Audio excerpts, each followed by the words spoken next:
नमस्कार, आप सभी का स्वागत है सिटी न्यूज में। जब हम किसी के अगेंस्ट होते हैं या उसके खिलाफ बोलते हैं या पुरानी कोई दुश्मनी होती है तो लगातार धमकियां आती रहती है।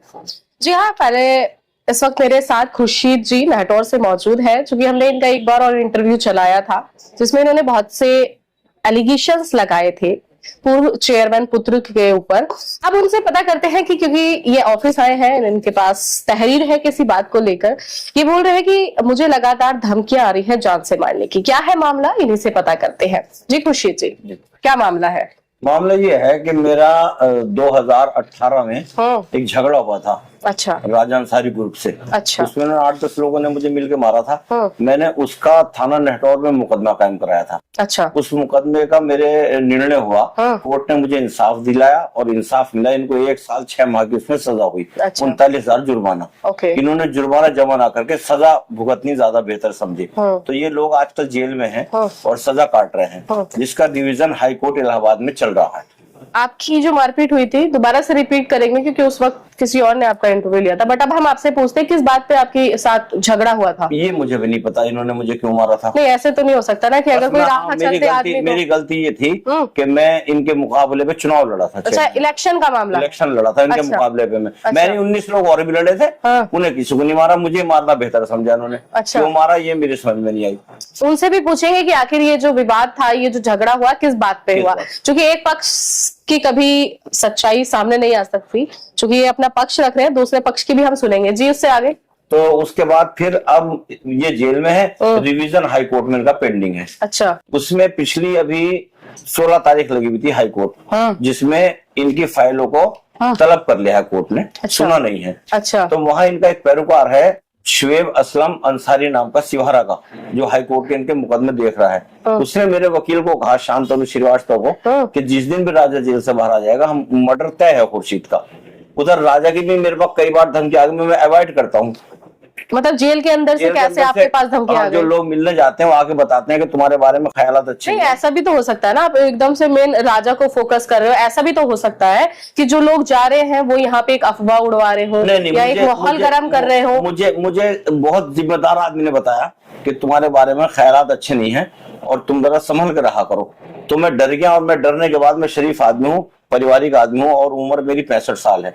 मैं डर गया, और डरने के बाद फिर मैं पुलिस अधीक्षक से मिला पिछली 17/10 को। अच्छा। और मैंने एक प्रार्थना पत्र दिया ये, और मैंने अपनी पूरी बात उनको, वो चूंकि ईमानदार अफसर है हमारे जिले का पुलिस ऑफिसर, उन्होंने कोतवाल को भी फोन किया और कोतवाल से भी मैं मिला। कोतवाल को मैंने पूरी जानकारी दी। कोतवाल साहब ने मुझे पूर्ण आश्वासन दिया कि हम आपकी पूरी मदद करेंगे और इस तरह की कोई घटना हम नहीं होने देंगे। नहीं, ऐसा भी तो हो सकता है ना कि ये बात आप अफवाह उड़वा रहे हो। नहीं, अफवाह इसलिए नहीं उड़ा रहा कि मेरे वकील का फोन आया इलाहाबाद से। नहीं, आप भी तो कंट्रोवर्सी में फंसना चाह रहे हो, लाइमलाइट लेना चाह रहे हो। मुझे पूरा शहर में एक माहौल बन जाना चाहिए जिस तरीके से। मैं 4 चुनाव लड़ चुका हूँ। मुझे किसी जो है वो फेमस होने की शौक भी नहीं है, और मैं अब कोई चुनाव भी नहीं लड़ना चाहता। दूसरी चीज, मैं 4 चुनाव लड़ चुका हूँ। मुझे पूरे जनपद का जीते हैं, हारे थे? 2 जीत गया था, 2 हार गया। अच्छा। चेयरमैनी के 2 मेंबरी के जीत गया था, चेयरमैनी के हार गया था। अच्छा। दूसरी बात यह है कि मुझे शौक नहीं है मशहूर होने का, क्योंकि मुझे नाहटौर का एक बच्चा हिंदू मुस्लिम जानता है। हिंदू मुस्लिम, मैं औरतों के, मैं खुर्शीद आलम हूँ, क्योंकि मैं पिछले 40 साल से सोशल वर्क करता हूँ। कोई प्रूफ है आपके पास कि आपको वो धमकियां दे रहे हैं? हाँ, ये दिक्कत आ रही है कि ये लॉरेंस बिश्नोई की तरफ पे काम करना चाहता है। किस पे? लॉरेंस बिश्नोई है ना, जो सलमान, जिसने अभी मर्डर किया, उसका लॉरेंस बिश्नोई। ओके। उसकी तरफ पे काम करना चाहता है, जेल से रह के, और क्राइम शुरू करना चाहता है। चूंकि इसके खिलाफ सबूत नहीं मिलता, उसके खिलाफ भी कोई सबूत गवाही नहीं मिलती, और इसके खिलाफ भी कोई गवाह मिलता है नहीं शहर में। अच्छा। आप देख लें, अनस को एक भी गवाह नहीं मिला आज तक। अभी पीछे वो एक लड़के को मारा, उसको कोई गवाह नहीं मिला। इनके खिलाफ गवाह नहीं देता कोई कस्बे में। किसको मारा? अनस को मारा, फहीम को मारा, तो उनके खिलाफ भी कोई, इनके खिलाफ गवाह नहीं मिला। अच्छा। गवाह मिलता ही नहीं कोई, मुझे भी नहीं मिलता।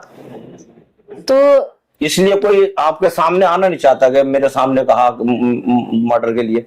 लेकिन चूंकि ये है कि सूत्र हमारे भी हैं, हमें भी लोग जानते हैं, तो मोहब्बत भी रखते हैं लोग हमसे। तो मोहब्बत में हमें बता दिया कि आप चौकस रहे, तो मैं चौकस रहता हूँ। शाम में कभी जाता नहीं कहीं, फालतू घर से निकलता नहीं, और अपने घर में ज्यादा टाइम बिताता हूँ। अच्छा। तो मेरे आपके चैनल के माध्यम से ये है कि थोड़ा सा अधिकारियों को भी जानकारी हो जाए, जनता को भी, अगर मेरा मर्डर हो जाए बाय द वे तो उसकी जिम्मेदारी इन्हीं के रहे। नहीं, अभी ये तो खैर लंबा प्रोसेस है, इसकी अभी एक तरफ रखते हैं। प्रशासन ने क्या कहा है? प्रशासन ने मुझे पूर्ण आश्वासन दिया है कि हम पूरी मदद करेंगे, और मुझसे बहुत देर बात की कप्तान साहब ने भी, और जो हमारे प्रभारी हैं थाना नेटवर्क धीरज सोलंकी साहब, उन्होंने भी मेरी उनसे बहुत देर बात, उन्होंने पूर्ण आश्वासन दिलाया कि आपकी पूरी मदद की जाएगी, और मुझे यकीन है कि प्रशासन मेरी पूरी मदद करेगा। चलिए देखते हैं नेहटौर की जनता किस पर विश्वास जमाती है। चूंकि जो वीडियो आपकी पहले चली थी उसमें दोनों पक्षों के कमेंट्स आए थे, यानी कि कुछ लोग आपकी तरफ थे, कुछ राजा अंसारी की तरफ थे, जिसमें कुछ ने आपको ब्लेम किया था क्योंकि आपने उसमें बहुत से एलिगेशंस लगाए थे, कुछ ने उसको सपोर्ट किया था। अब देखते हैं कि चूंकि ये बोल रहे हैं कि मुझे लगातार धमकियां आ रही हैं, कभी किसी के थ्रू कभी किसी के थ्रू। अब आपका क्या कुछ कहना है मुझे कमेंट करके जरूर बताइएगा। धन्यवाद।